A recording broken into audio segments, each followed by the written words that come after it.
Hey everyone, welcome back to Ragtag Stacking. In today's video, I'm going to be talking a little bit about America's gold. Now, I do apologize because at the moment, currently do not own any American gold. And I have said this in previous videos. I live up in Canada. I live in Toronto.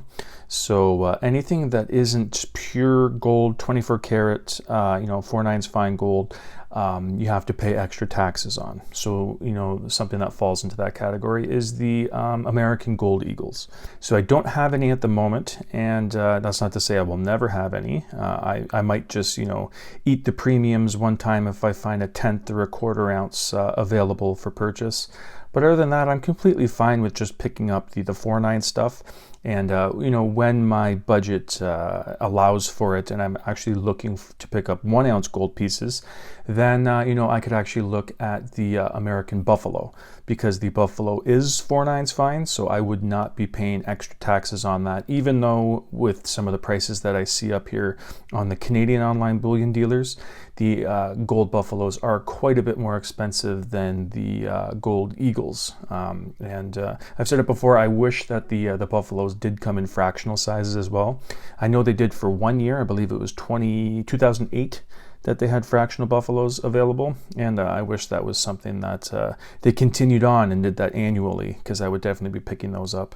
But anyways, I just wanted to get that out of the way of just, I'm going to be talking about American gold, but unfortunately I don't have any American gold to display. And I have talked about this topic before. It was in the summer of this year, just the beginning of the summer of 2021. I remember doing a video talking about a representative from West Virginia, I believe. His name was Alex Mooney. And he wanted to get the Federal Reserve to do a full audit of the America's gold reserves. And he made a letter, and he explicitly put in there what he would like to see. And it has been quite a long time since that topic, that article that I found, and the letter that he had sent out was in June, and there hadn't been any response for the longest time. But then I came across this article that was going over the response that was finally given from the Fed. So what I'm going to do now is going to jump onto the computer and show you this article. Okay, so this is the article here. It is on money metals, and the title is U.S. Treasury Refuses to Answer Questions About Deposition of Its Own Gold.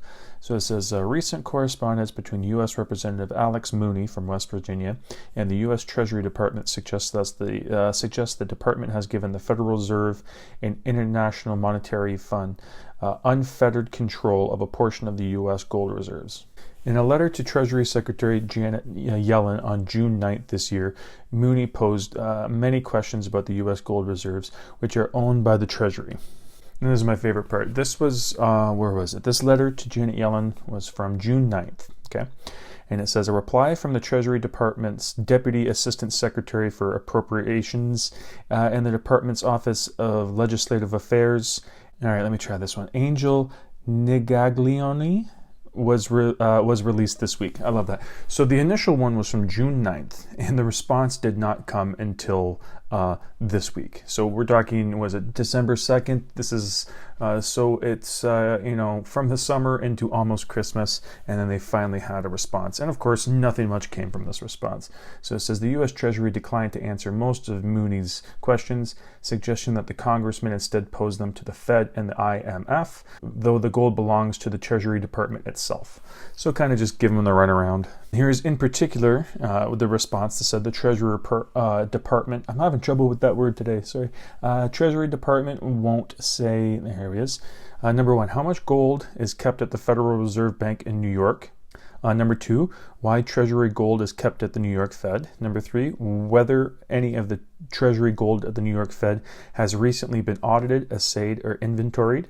Number four, whether the Treasury gold held at the New York Fed is segregated from gold vaulted there by other nations. And number five, how much Treasury gold is part of the IMF's gold holdings, nor where Treasury gold assigned to the IMF is kept, and won't explain the purpose of assigned or Treasury gold to the IMF. So it's basically nothing. They don't want to, answer or give anything on any of the important questions that were asked here. And, it's just kind of giving it the runaround there. I do respect the Alex Mooney for trying to get this going, trying to get this to be a thing and have people pay attention to what's going on with the gold, and just trying to see if, you can actually have a real, honest to God, audit of the thing. But it just seems there's too much red tape and too many higher ups to keep everything the way that it's going, that, nothing will really come of this. The audit that people are looking for, like Mooney, and of course people like me wanting to actually know what's going on with the stuff, unfortunately we're going to be waiting quite a bit longer. As I said, it took 6 months for them just to get a response to the initial letter, so that shows you just how on top of things they are. So if you're waiting 6 months just to get a reply that basically says, up yours, it's this process does not seem like it's going to lead anywhere promising. Okay, continuing on, it says, since Mooney's questions involve the Treasury's own gold, the Treasury surely knows or should know the answers, or else the Treasury is negligent custodian of national assets. So I'm sure that the answers that Mooney and everyone is looking for are clear as day. They're there, but the Treasury is not going to give those answers because it's not something that they would like the public to know.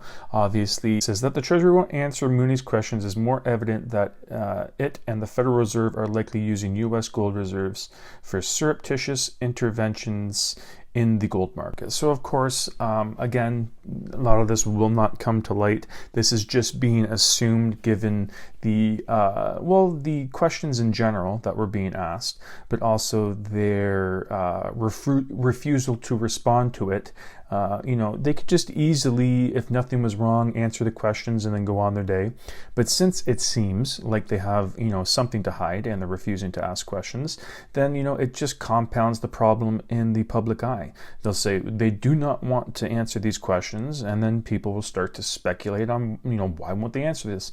So it's just going to be a snowball effect of, this is going to get more attention, I think, because just, the Fed's refusal to cooperate.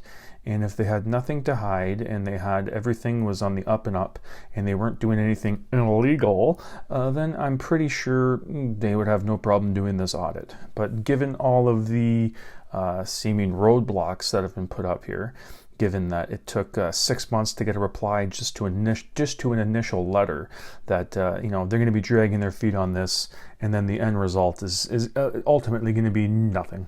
And I remember this from the last video that I did on this subject. And I was saying that the America's gold hasn't been audited in 6 decades. So it's due for an audit. But that being said, with all that time and not being fully allocated and not being able to go back and see exactly what has been going on with the gold for 60 years, it's impossible for anyone in the general public to have a real idea. So yes, this just looks bad on the Treasury. You know what I mean? It looks like they have something to hide. They most likely do. And I'm pretty sure they would rather look terrible in public opinion for not giving out these answers than to look absolutely horrible if the answers actually did come out and made them look 10 times worse. So I'm sure this is no skin off their back, hearing people wanting to get this done and then just, poo-pooing them away, saying it's not important. Or, answering some questions, but then they listed all the questions they would not be answering, and it was basically the bulk of what everyone wanted to know. So, you know what I mean? I'm not expecting anything to come from this. The government, they sure know how to cover their own asses, and if they don't need to, and if they're not, compelled legally, who knows how high you would have to get up to demand them to do this. I don't know if there is that seat in the country that can force them to do it, but from what it looks like now, there isn't, and we're not going to get a suitable answer to the questions we want.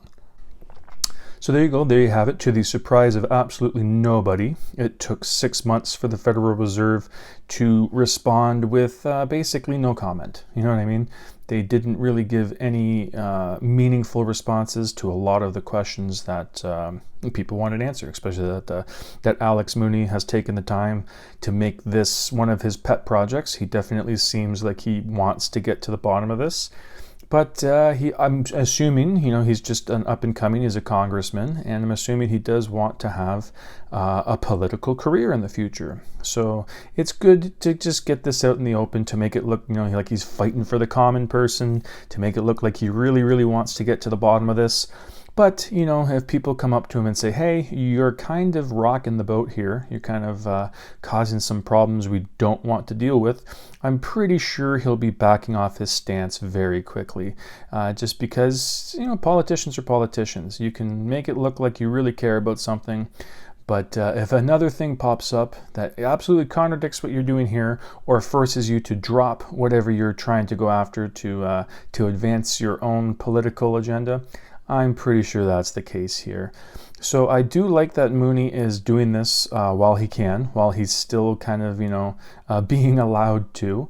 But once the higher ups get to him and say, hey, either cut this out or, you know, you're not part of the GOP anymore, you know, I'm pretty sure they can twist somebody's arm into doing what they want. That's, you know, that's politics. But let me know in the comments what you guys think, if you think this will never happen, or if you're optimistic and think, yeah, you know, coming down the road, there will be an audit of it and we'll start to get some questions answered. I'd love to live in that reality. And I guess I'm just pessimistic or skeptical, whatever it is. I do not see this going anywhere. I do not see this going anywhere, even though I would like to see some answers, or at least get some answers on, you know, what's exactly going on with America's gold. So yeah, all of this stuff isn't going to stop me from stacking. I do know that it's unfortunate what's going on with the paper gold and silver. You know, it's on both parts that the manipulating's happen there. But I don't foresee something happening overnight to completely wipe out the market and you know, reset everything. I just don't see that happening. And again, let me know in the comments if you do see a way out of this. I would love to hear from you. But anyways, that's it for today's video. Thank you so much for watching, and I hope you come back for the next one. Thank you.